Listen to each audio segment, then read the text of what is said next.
Bonjour et bienvenue dans ce journal tout en images du vendredi 27 juin, avec au sommaire la sécheresse qui n'est qu'une conséquence du réchauffement climatique qui impacte les agriculteurs sarthois à plus d'un titre, entre inondations l'hiver et sols trop secs l'été. Le Mans FC monte en Ligue 2, le club doit donc se structurer afin de répondre à une organisation encore plus compétitive. Et puis une promenade à la fin de ce journal avec une exposition le long du boulevard Nature d'Allonne qui montre la commune sous son meilleur jour. Enfin, notre invitée, Sophie Gambiez, désignée comme chef de file du parti Horizon pour les élections municipales 2026.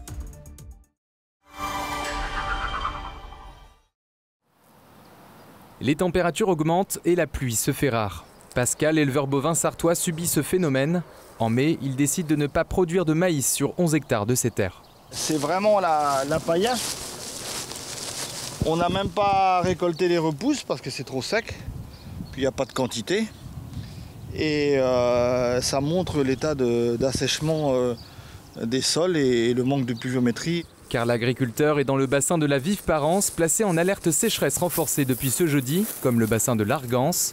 Concrètement, les exploitants doivent réduire de moitié leur prélèvement dans les cours d'eau et de 30% dans les nappes phréatiques. En période de restriction, ils ont des relevés de compteurs et donc à faire toutes les semaines pour bien vérifier que leur consommation d'eau correspond à ce qu'ils ont le droit de faire.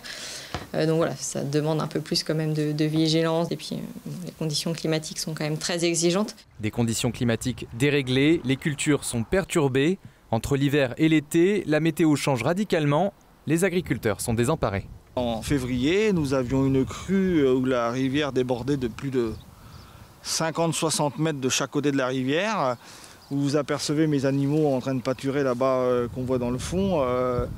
Ils auraient eu de l'eau jusqu'à mi-ventre. 4 mois après, c'est la paillasse comme on peut remarquer derrière moi. Et pour l'ensemble des agriculteurs, irrigants ou non, la situation climatique est extrêmement anxiogène. Un phénomène directement lié au dérèglement climatique et qui va s'intensifier. Pour les précipitations, on s'attend à une évolution double, une accélération du cycle de l'eau dans les deux sens, c'est-à-dire beaucoup plus d'eau lorsqu'il y aura de l'eau en hiver et puis beaucoup moins d'eau en été.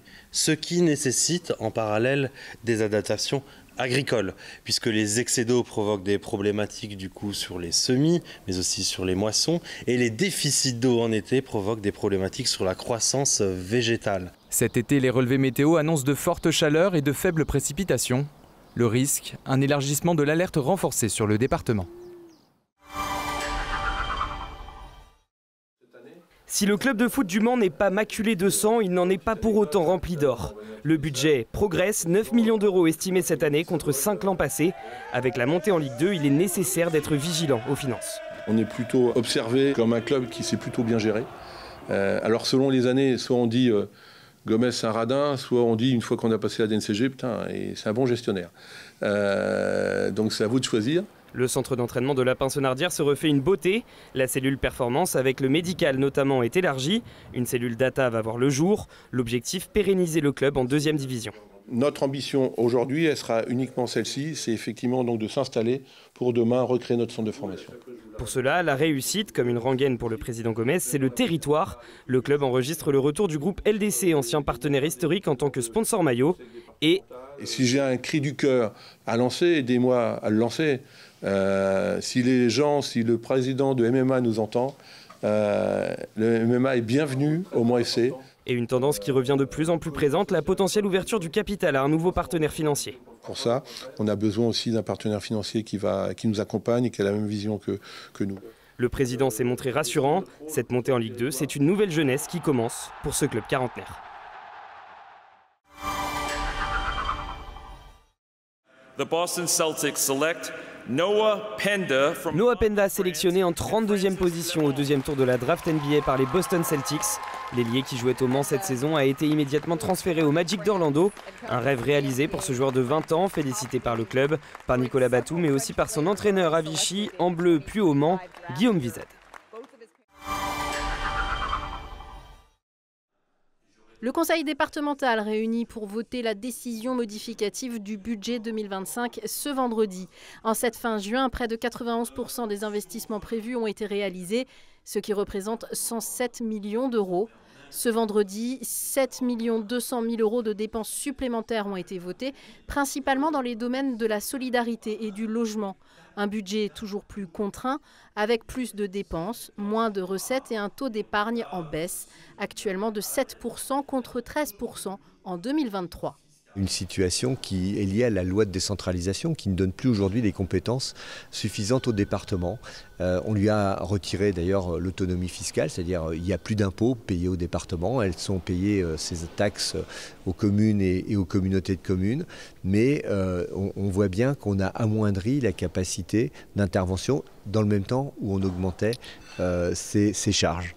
Cette décision modificative n'a pas été votée par l'opposition qui s'est abstenue. 2024 est néanmoins... Et vous le savez, nous avons choisi de vous proposer un invité dans ce journal en toute image. Ce soir, j'accueille Sophie Gambiez. Vous êtes chef de file du parti Horizon au Mans, le parti d'Édouard Philippe. Bonsoir Madame Girard, merci de m'avoir invitée. Merci. Vous êtes entrepreneuse, consultante en événementiel depuis de nombreuses années dans la région. Et vous avez été désignée le lundi 2 juin par une commission nationale pour animer la campagne. Pour les municipales, vous le savez, nous votons en mars 2026, c'est bientôt. Cette commission était présidée par Christelle Morancé qui vous a désigné. Christelle Morancé que vous connaissez bien. Oui, je connais la présidente de région, Christelle Morancé, puisque j'ai travaillé à ses côtés au sein de son cabinet pendant 2 ans en tant que conseillère aux affaires économiques, ce qui m'a permis d'ailleurs de renforcer ma vision du territoire, de son attractivité. Alors, quel va être votre travail très concrètement pour le Parti Horizon dans les mois prochains, ici au Mans ? Alors, très concrètement, ma mission, mon objectif, c'est de réunir les meilleures conditions d'un grand rassemblement, un rassemblement le plus large possible, de la droite et du centre et de la droite, pour les municipales 2026 au Mans. Parce qu'on parle d'Horizon, mais vous invitez à un rassemblement plus large, à l'image de l'Assemblée nationale aujourd'hui ? Un rassemblement le plus large possible, d'ailleurs au-delà des partis, des citoyens qui partagent nos valeurs, pour construire une vision, un projet et offrir une vraie alternative pour la ville du Mans et ses habitants. Alors concrètement, au Mans, vous êtes déjà en train d'organiser des sessions de travail, des groupes de travail sur des sujets particuliers, c'est ça ? Oui, alors la priorité c'est de dialoguer avec nos partenaires, bien sûr, d'être à l'écoute également des habitants, de nos adhérents. Et effectivement, certaines thématiques ont déjà émergé, telles que l'attractivité économique et touristique, telles que la sécurité, bien sûr, et la tranquillité. Et puis, plus généralement, l'amélioration du cadre de vie, le développement durable et harmonieux de la ville. Ce ne sont que quelques-unes des thématiques. Tout cela doit être affiné, discuté avec nos partenaires, avec nos adhérents et avec tous les citoyens qui ont envie de se joindre à nous pour œuvrer à ce projet. Et donc pour cela, nous allons lancer des groupes de travail sur ces thématiques qui seront annoncés sur la page Facebook probablement d'Horizon en Sarthe. Vous partez pour gagner ce bastion de la gauche qui est la ville du Mans ?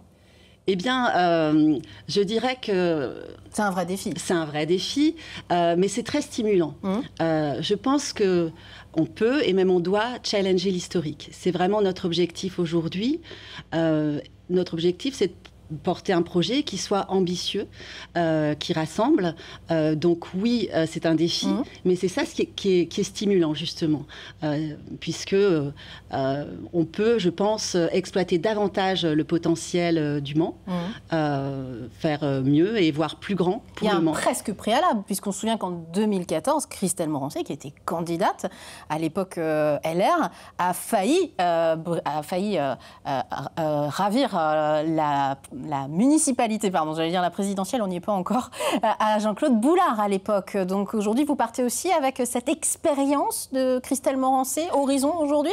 Je dirais que cette expérience prouve que c'est possible, alors qu'elle avait eu très peu de temps pour sa campagne. 6 semaines, c'est très court.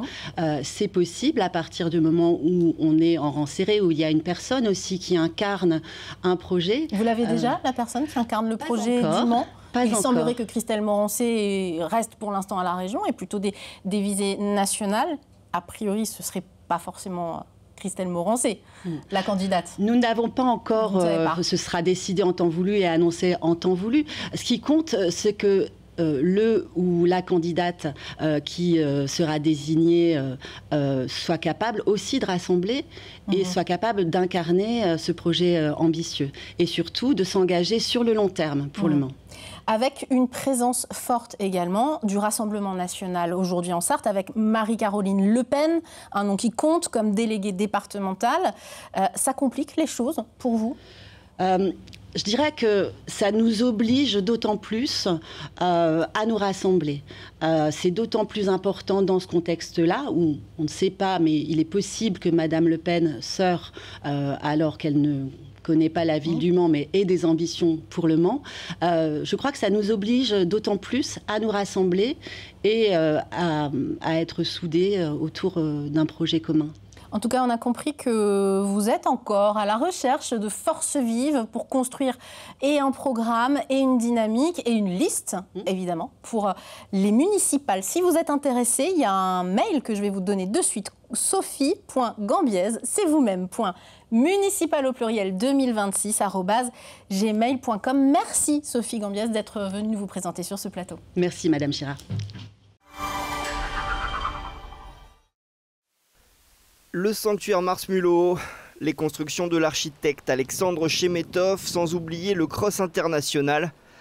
Allonnes se raconte désormais au travers d'une exposition. 12 clichés jalonnent les 4 km longeant la Sarthe.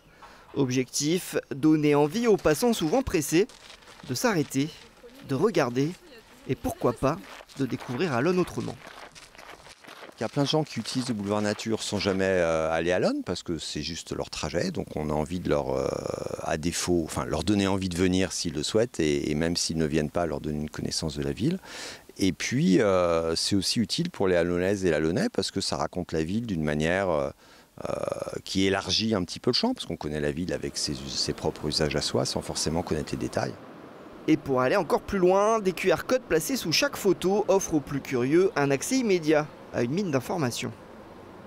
Allonnes est une ville de banlieue, donc historiquement elle a été construite pour héberger les ouvriers, l'usine Renault principalement.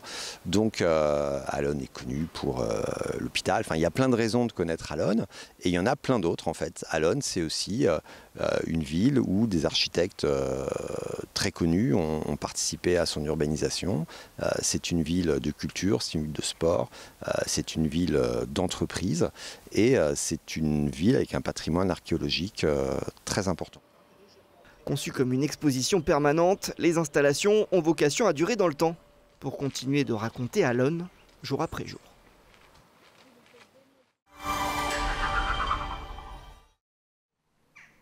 On termine ce journal avec une info programme sur LMTV Sarthe. Ce dimanche à 18h35, retrouvez la grande soirée de présentation de la bande dessinée qui retrace l'aventure de Jean Rondeau, le Sartois seul pilote et constructeur à avoir remporté les 24 heures du Mans, c'était en 1980. Pour en savoir plus sur cette épopée, rendez-vous à 18h35 ce dimanche sur notre antenne.